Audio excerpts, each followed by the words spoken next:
Cup of Joe. As always, I'm your host, Jason McNeil, and today on the show, we're going to be discussing Black Lives Matter TO. They've been in the news recently about several of the protests, the Andrew Loku shooting by the police, and the subsequent inquest into that, looking into how it was handled and how they can handle it differently. And so I have Teesha with me, and we're going to talk about Black Lives Matters and how average Joes interpret their sort of movement and their protests and how people feel about them or receive them. So first and foremost, on a general level, like Black Lives Matters TO, what's your basic general thought on them? My general thought on Black Lives Matter, I think it's a positive thing. They're fighting for a cause.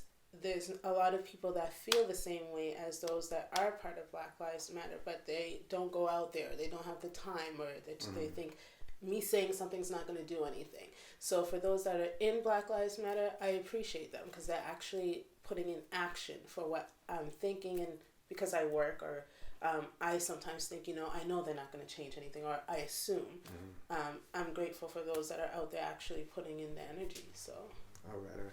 Yeah. So basically, what would you say, like Black Lives Matters, what would be like the main things that you want them to accomplish or achieve in terms of social change?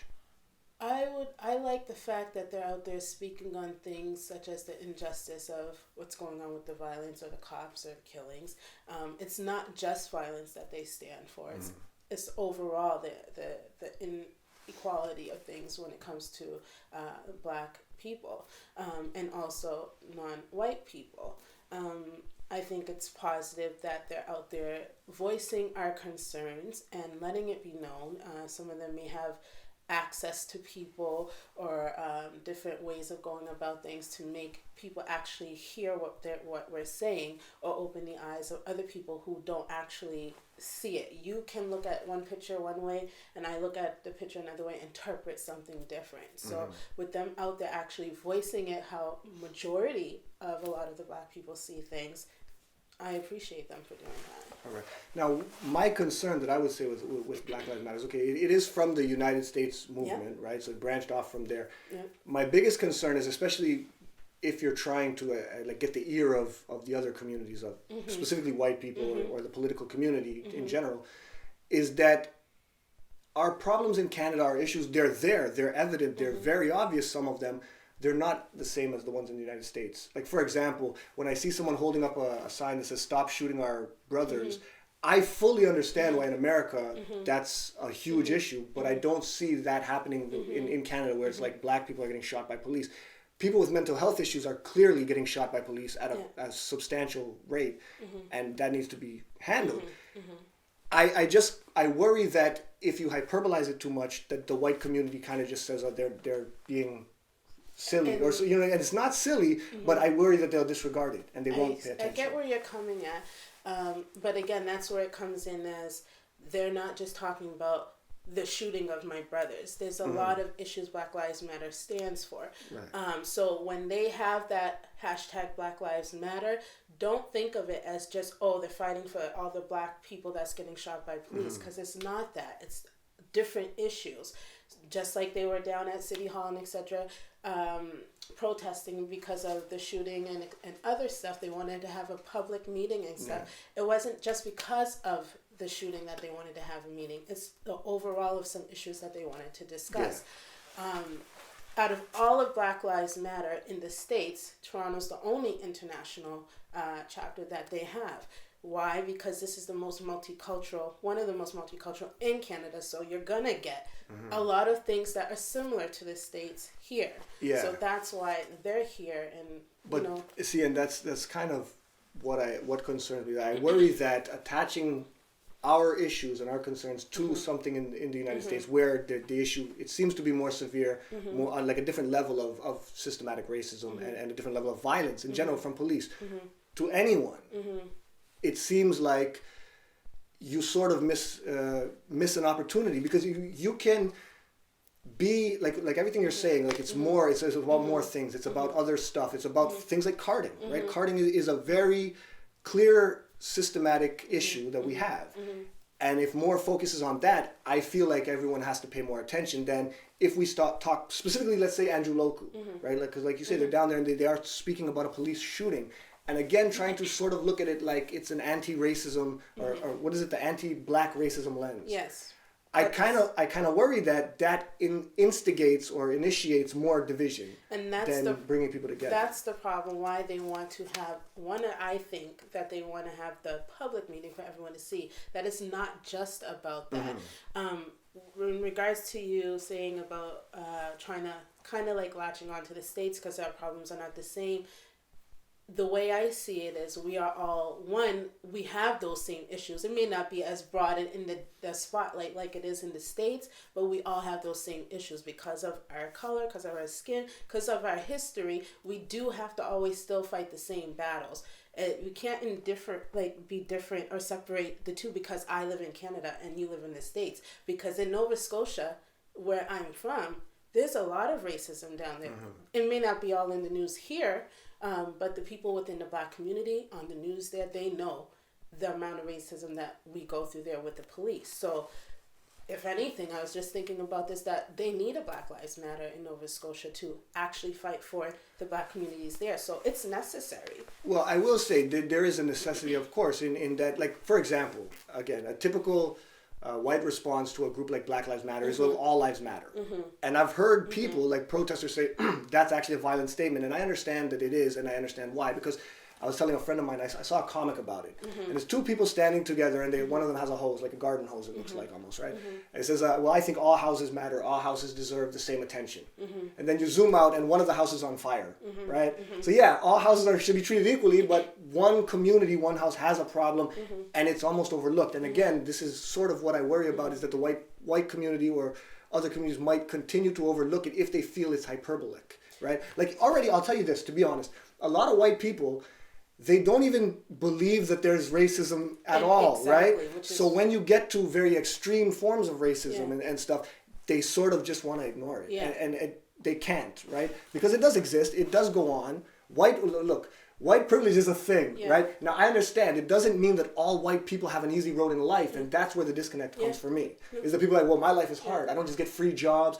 That's not the point. The point is maybe you get pulled over less. Maybe the guy interviewing you for the job just gives you the benefit of the doubt. Maybe the officer who arrests your kid for shoplifting is a little bit nicer about it, but it's there, right? And I feel like those little things that occur, they can ruin lives, and we have to focus on them.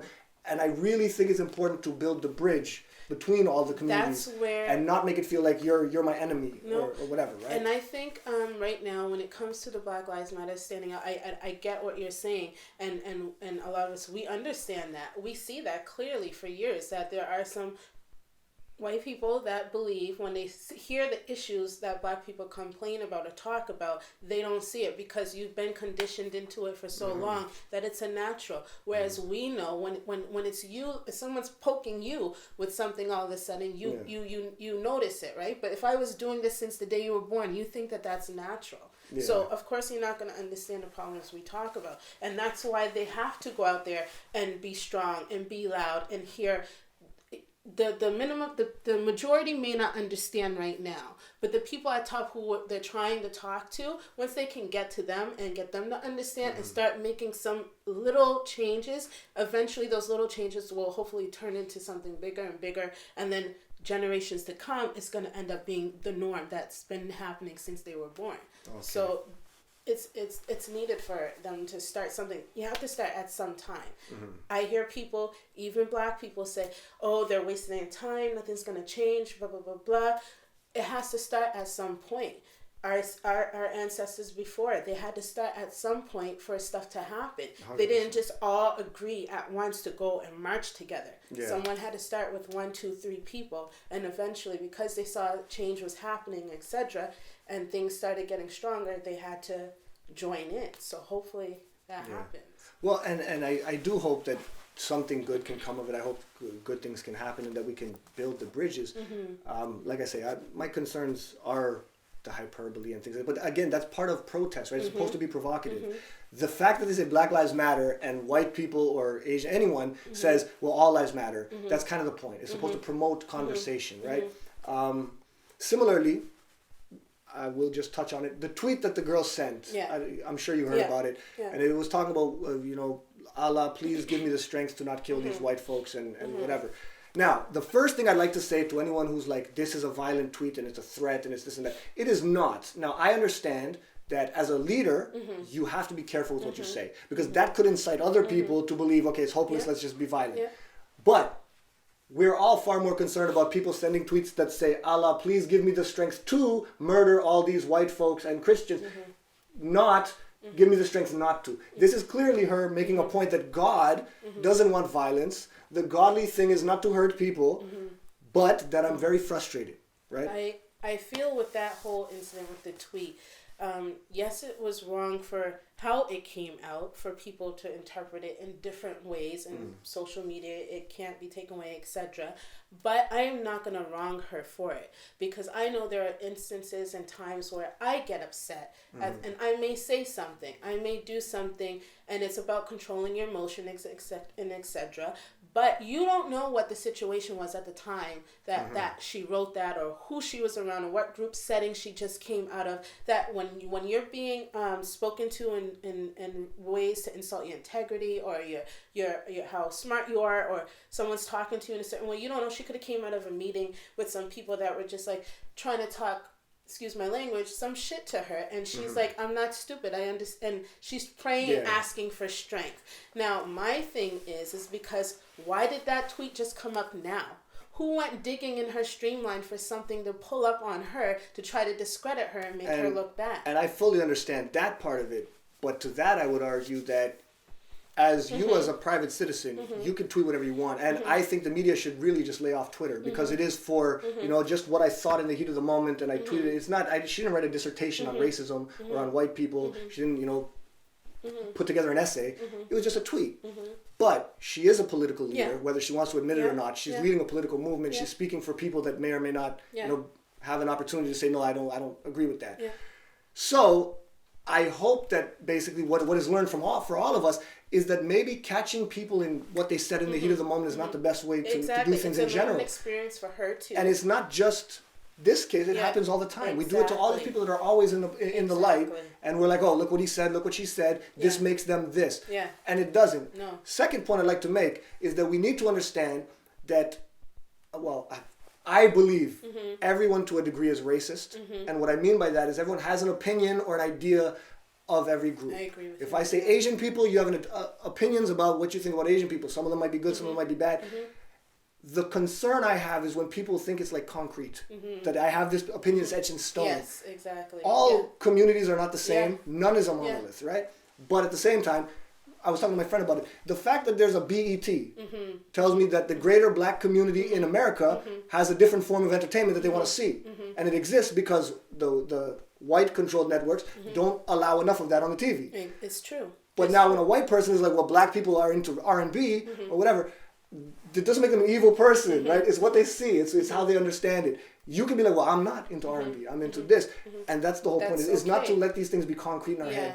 Everybody makes assumptions. And this is when you're saying about the BET, and some people question why is there a Black History Month or etc. It's because there's not enough of it out there that we need to have at least a source. If we want something where we can feed ourselves something of our culture, we have something to go to, and other people can learn. What concerns me, specifically say about BET, right, is that it does perpetuate a little bit to the white community or to other communities that this is what black people are into. And then it's not true. There's not the diversity that I see in the black community and my friends that are black and any community really is far more than what's presented there. On any channel. Yes, that's true. That's true. See on TV. But it kind of the other ones are like default, right? Like the default is white, and it's terrible that that's the way it is. Yeah.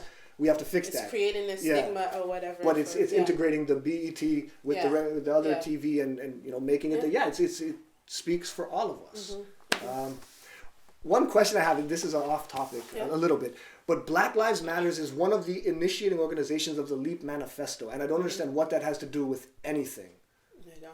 Other than like making political ties with sort of socialist party. I'm not sure about that. I just found that really weird. Like it doesn't seem to be in the same vein, but maybe it means they're branching out politically. Hopefully maybe they're gonna talk about those things and things like that. Yeah. That would be a great thing. Anyway, this is obviously how we feel. We'd love to know how you feel.